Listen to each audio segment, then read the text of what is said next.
বেগম খালেদা জিয়া ছিলেন সারা জাতির জন্য আশ্রয়ের জায়গা। এই জন্যই যে মানুষটি দেশের মানুষকে ছেড়ে দিয়ে হুমকির মুখেও দেশ ছাড়েননি, তিনি তো হতে পারেন সত্যিকারের গোটা জাতির মা, সারা জাতির অভিভাবক। সেটি ছিলেন দেশনেত্রী বেগম খালেদা জিয়া। এটা শুধু আজকে তিনি মারা গেছেন বলে আমরা এই কথাগুলো বলছি তা নয়, এটা একটা বাস্তব সত্য কথা। অত্যন্ত সুন্দরভাবে চমৎকারভাবে কথাগুলো তুলে ধরেছেন সুব্রত দা।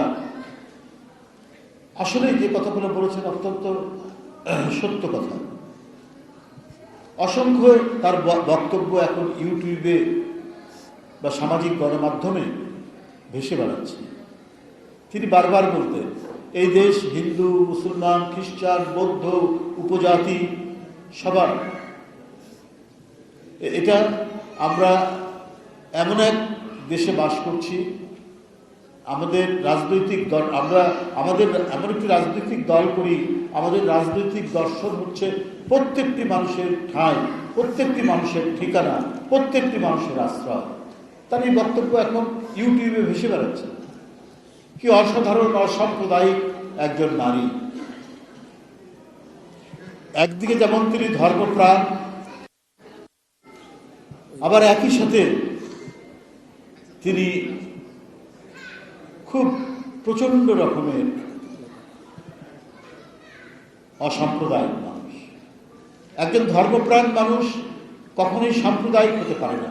সত্যিকার অর্থে যদি সে তার ধর্মের মূল ভ্যালুজগুলোকে, মূল্যবোধগুলোকে লালন পালন করে, কেউ কখনোই ভয়াবহ হিংসা বিদ্বেষ পোষণ করতে পারে না।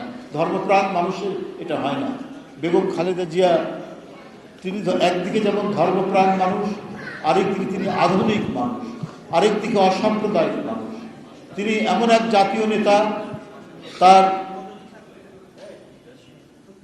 আশ্রয়ে প্রত্যেকটি ধর্মবর্ণের মানুষ তারা আশ্রয় পেত। তারা মনে করত তিনি তাদের একজন আশ্রয় দেওয়ার মতো, ছায়া দেওয়ার মতো এক ব্যক্তিত্ব। তিনি আজ চলে গেলেন আমাদের কাছ থেকে। মানে দীর্ঘদিন রোগের শোকে তিনি একেবারেই গভীরতর অসুস্থ হয়ে পড়লেন। তার এই চলে যাওয়া, তার এই মৃত্যু, আমি মনে করি এটি একটি হত্যাকাণ্ড শেখ হাসিনা। একজন মহিলা, তিনি হাঁটতে হাঁটতে গেলেন জেলখানার ভিতরে, ফিরে আসলেন একেবারেই অর্ধ লাশ হিসেবে, গুরুতর অসুস্থ হিসেবে। তার মানে জেলখানার ভিতরে তার ওষুধে, তার খাবারে নানাভাবে কারসাজি করা হয়েছে। তিনি যাতে তিলে তিলে, ক্ষয়ে ক্ষয়ে তিনি নিঃশেষ হয়ে মৃত্যুর মধ্যে ঢলে পড়েন, সেই ব্যবস্থাটাই সেদিন করা হয়েছে। তৎকালীন সরকারে যারা ছিলেন তারা সেই কাজটা করেছে। এই কারণে আমি বলি এটি একটি পরিকল্পিত হত্যাকাণ্ড।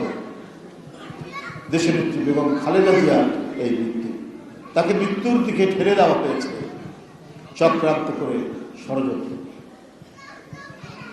এইরকম যে কথা সুব্রত দা বলেছে, সজ্জন মানুষ, মৃদুভাষী মানুষ, স্বল্পভাষী মানুষ। আমরা দেখেছি কোনো রাজনীতিবিদ প্রচণ্ড কটূক্তি করছেন তাকে। বাংলাদেশের সকল রাজনীতিবিদের জন্য এবং অনাগত ভবিষ্যতে নতুন যে রাজনৈতিক প্রজন্ম তৈরি হবে বা রাজনীতিবিদ তৈরি হবে, তাদের কাছেও এটি একটি দৃষ্টান্ত থাকবে। ইতিহাস ঘেঁটে তারা দেখবে যে একজন মানুষ যিনি রাজনীতি করতে গিয়ে বাগড়ম্বর কথা বলেননি, মিথ্যা অঙ্গীকার করেননি, অসত্য ওয়াদা করেননি, যা বলেছেন সেইটাই করার চেষ্টা করেছেন।